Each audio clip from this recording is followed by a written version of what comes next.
শ্রীলঙ্কায় মার্ক্সবাদী নেতা হিসেবে পরিচিত অনুরা কুমার দিশানায়েকে গত ২১ সেপ্টেম্বর অনুষ্ঠিত প্রেসিডেন্ট নির্বাচনে অন্য প্রতিদ্বন্দ্বীদের মতো রাজনৈতিক বংশ পরম্পরা না থাকলেও দরিদ্রদের সহায়তায় বামপন্থী নীতিমালা এবং উদ্দীপ্ত বক্তৃতার মাধ্যমে তিনি পৌঁছে গেছেন সবার শীর্ষে।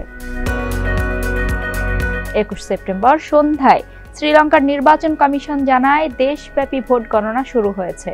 তখন রাতের মধ্যেই ভোটের ফলাফল চলে আসার কথা জানিয়েছিলেন কমিশনের কর্মকর্তারা। ২২ সেপ্টেম্বর চূড়ান্ত ফলাফল জানা যেতে পারে। শ্রীলঙ্কার নির্বাচন কমিশনের দেওয়া তথ্য অনুযায়ী ভোট গ্রহণের পর সন্ধ্যা পর্যন্ত গণনা করা প্রায় ১০ লাখ ভোটের প্রায় ৫৩% পেয়েছেন কুমারা দিশানায়েকে। বিরোধী দলীয় প্রার্থী সাজিথ প্রেমদাসা পেয়েছেন দ্বিতীয় সর্বোচ্চ ২২% ভোট।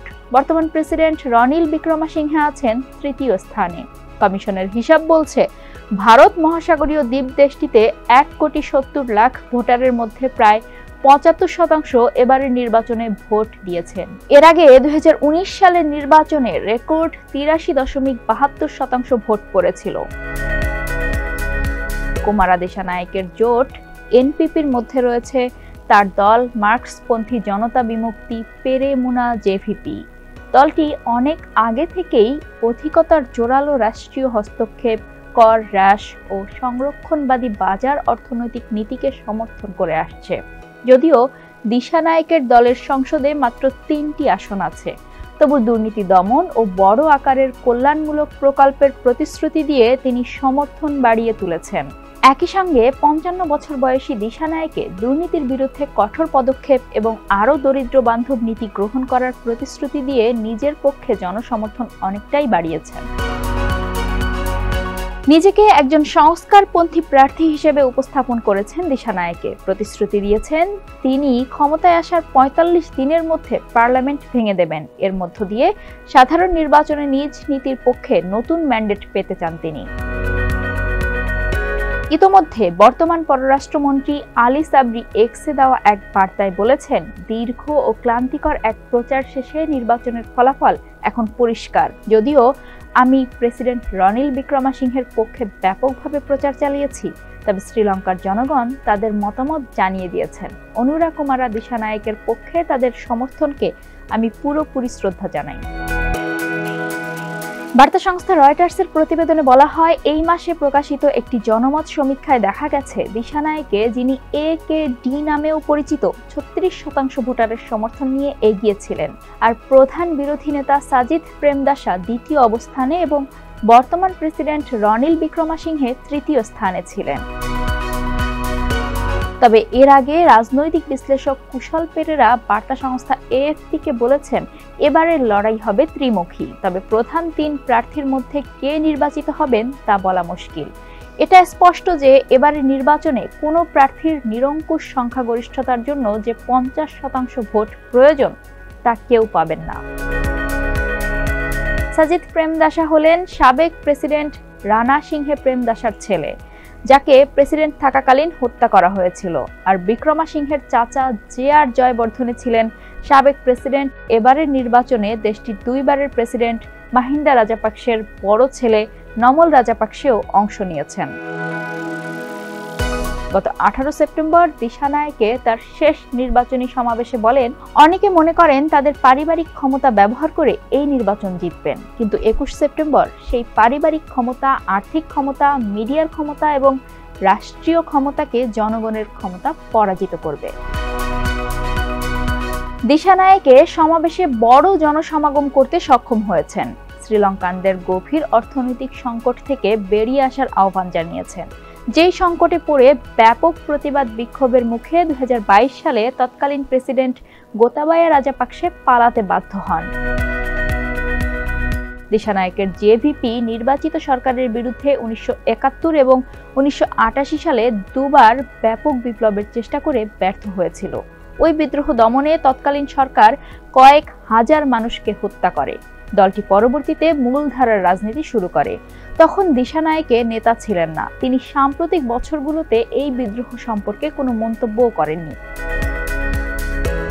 এদিকে দিশানায়েকের নির্বাচনী ইশতেহারে $2.9 বিলিয়ন আন্তর্জাতিক মুদ্রা তহবিলের বেইল আউটের কেন্দ্রে থাকা ঋণ পুনর্গঠন প্রোগ্রাম পুনর্বিন্যাস করা এবং কর কমানোর প্রতিশ্রুতি, যা আর্থিক লক্ষ্যমাত্রাগুলোকে প্রভাবিত করবে, বিনিয়োগকারী ও বাজারের অংশগ্রহণকারীদের মধ্যে উদ্বেগ সৃষ্টি করেছে। তবে প্রচারণার ভাষণে দিশানায়েকে আরও সমঝোতামূলক অবস্থান নিয়ে বলেছেন, যে কোনো পরিবর্তন আইএমএফের সাথে পরামর্শ করে করা হবে এবং তিনি ঋণ পরিশোধ নিশ্চিত করার প্রতি প্রতিশ্রুতিবদ্ধ। দিশানায়েক প্রচারণায় নিজেকে পরিবর্তনের প্রার্থী হিসেবে উপস্থাপন করেছেন।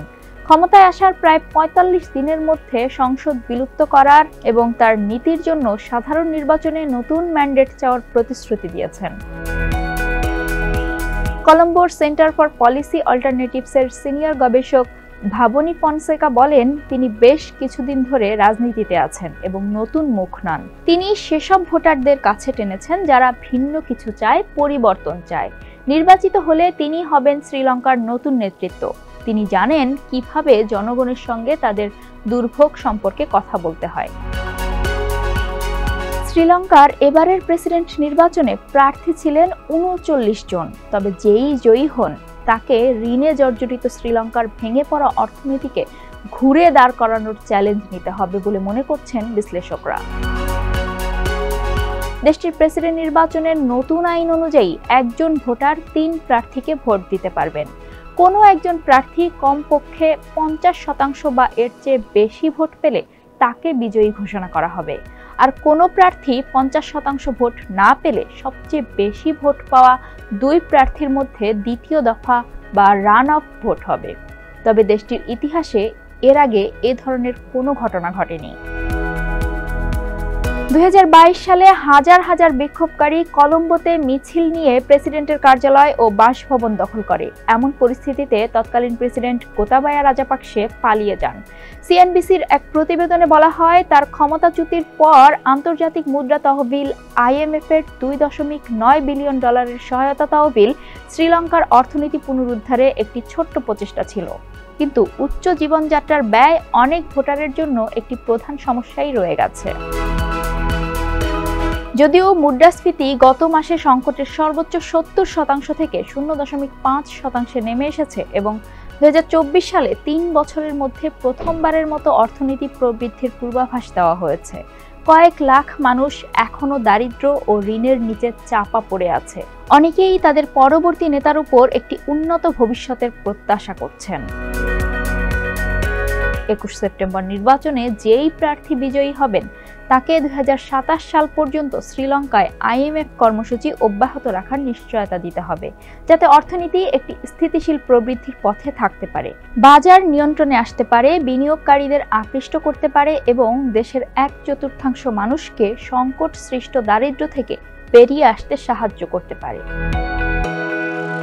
শ্রীলঙ্কার পররাষ্ট্রমন্ত্রী আলী সাবরি বিক্রমাসিংহে এক্সে এক পোস্টে লিখেছেন, আজকের ভোট আপনার জাতির ভবিষ্যৎ গঠন করবে। শুধু পরবর্তী 5 বছরের জন্য নয়, বরং প্রজন্ম ধরে আপনার ভোটটি সঠিকভাবে প্রয়োগ করুন, যাতে শ্রীলঙ্কা তার পুনরুদ্ধার অব্যাহত রাখতে পারে এবং একটি টেকসই ও সমৃদ্ধ ভবিষ্যতের দিকে এগিয়ে যেতে পারে।